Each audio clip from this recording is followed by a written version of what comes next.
Cassie Glover painstakingly restored 85 Charles Street, a West Village house built in 1868 for a coal magnate. It's one of many properties from that pivotal era on the market. Tamara Beckwithney posts as the horrors of the Civil War faded from memory, New York, already the country's largest port, began to solidify its status as the cultural, financial and industrial center of the country. By the end of the 19th century, Gilded Age mansions would line Fifth Avenue facing Central Park. But during the years immediately following the war, the center of the city was still much farther downtown. In fact, the stretch of Broadway from Houston to 34th Streets was the Big Apple's most important thoroughfare. Throughout 1868, in particular, the city was consumed by construction, from the first elevated railroad to department stores to lavish homes in western Greenwich villages and more modest ones in developing Brooklyn. These remarkable buildings from 150 years ago, including the Croc currently up for sale, including the Glover family's lovingly restored townhouse at 85 Charles Street, asking $13.95 million, stand as reminders of old New York. To set the scene, a brand new clothing store called McCreary Co. opened in 1868 at the corner of 11th Street and Broadway, anchoring a vibrant shopping district known as Ladies' Mile. This intersection was also home to Grace Church, where fashionable New Yorkers went to see and be seen, and the trendy St. Denis Hotel, both of which were designed by James Renwick, architect of St. Patrick's Cathedral. Across the street stood one of the grandest department stores in the city, A.T.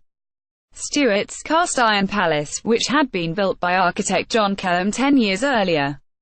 McCreary Co., another one of Kellum's cast-iron masterpieces, with a splendid rows of metal columns molded to look like marble, sold everything from oriental rugs to lingerie, though silks and lace were its most vaunted products.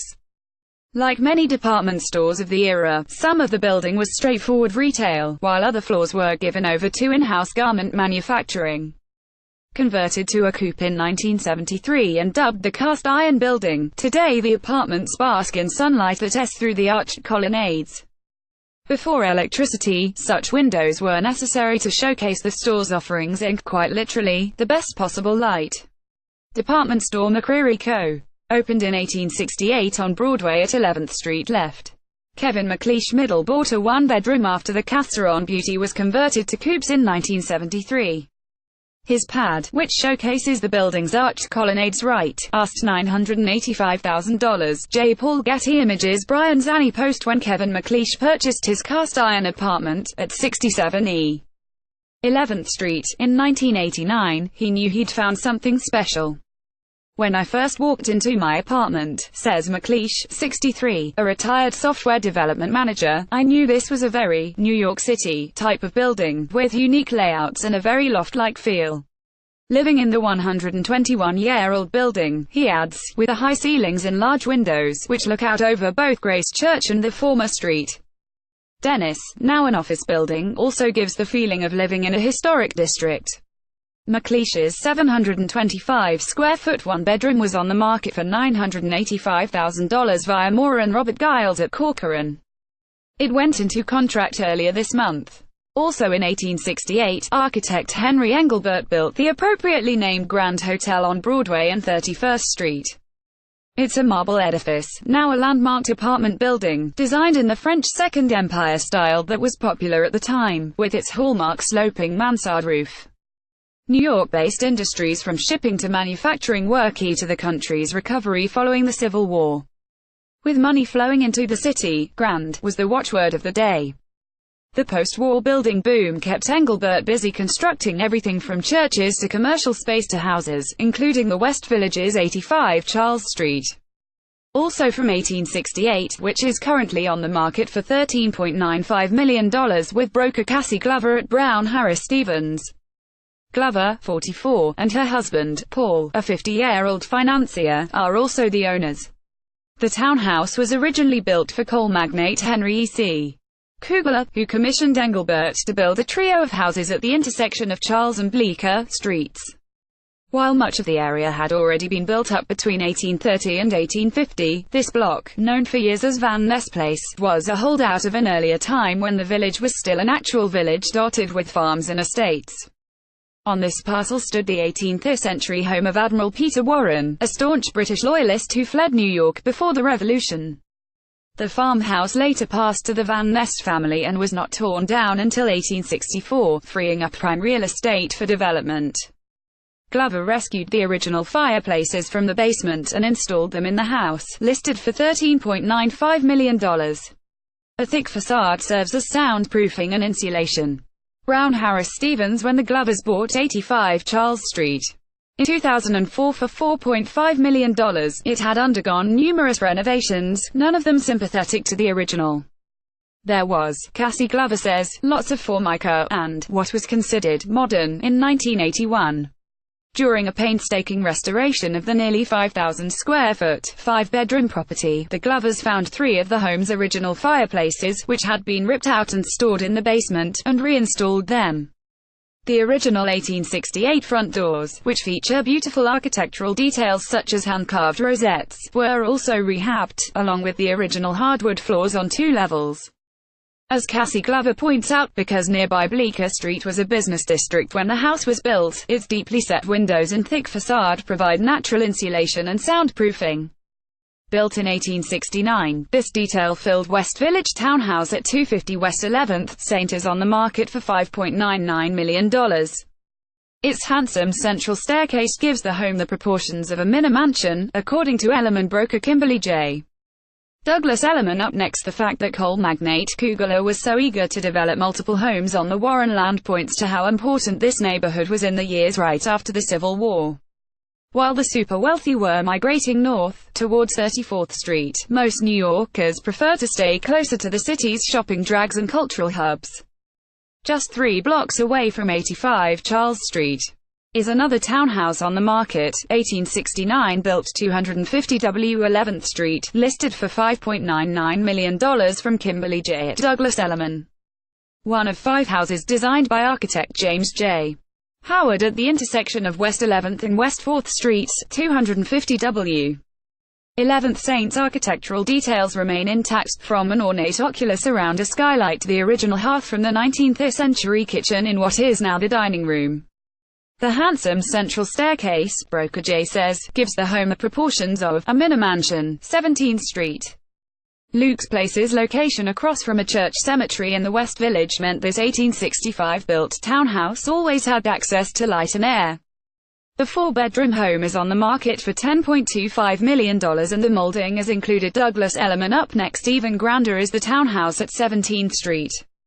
Luke's Place, which is asking $10.25 million via Elliman. When it was built in 1865, it faced the cemetery of St. Luke's Church. Such open space was considered a real draw, guaranteeing no one would build across the street and block the natural light, important in days before atomic electricity. Today, a small park stands where the churchyard used to be, and the house at number 17 features a stunning mix of period and modern details. While Greenwich Village was clearly the epicenter of city life in 1868, there were numerous signs that New York was beginning to expand. That summer, the first 2 stations of the West Side and Yonkers Patent Railway, the city's first elevated train line, opened, connecting Day Street in the financial district to West 29th Street along Greenwich Street and 9th Avenue. Deemed a success, the railroad quickly expanded. Known as the 9th Avenue L, it was the beginning of the city's first effective public transit scheme. Though Central Park officially opened in 1859, work by its architects, Frederick Laura Olmsted and Calvert Vaux, continued in fits and starts. By the late 1860s, landmarks such as Bethesda Terrace and Belvedere Castle were nearly finished. Even more important, Vaux and Olmsted's Prospect Park had opened in Brooklyn in 1867. Nearby parts of Brooklyn, which would remain a separate city until 1898, developed quickly. Prospect Park of yore, when housing was beginning to spring up around it and Brooklyn was a separate city, not a borough. The Life Picture Collection Getty Images. Up next, one Brooklyn gem from 1868 is 58 Green Avenue, asking $5.2 million via David Edwards at Ruttenberg.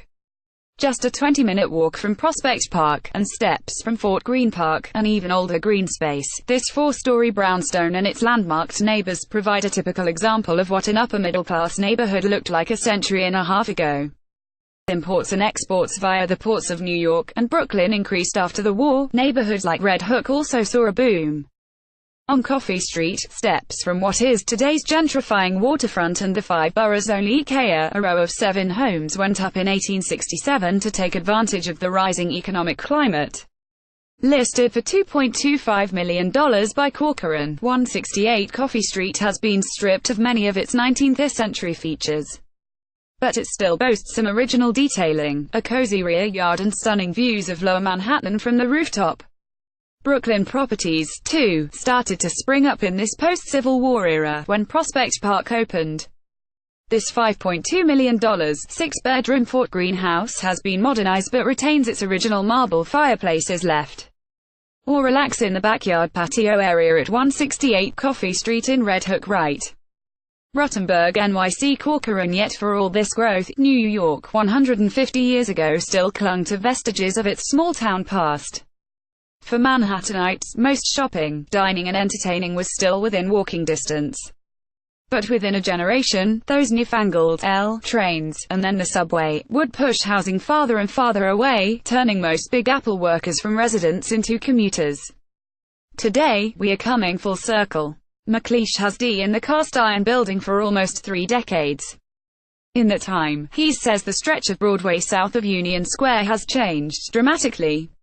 What McLeish has witnessed is his own slightly seedy neighborhood reclaiming some of its glory from 150 years ago.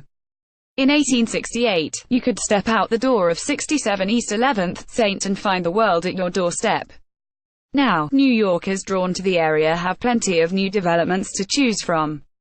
But don't forget the old-school charms, Castron elegance and Italianate details that characterized the city after the Civil War.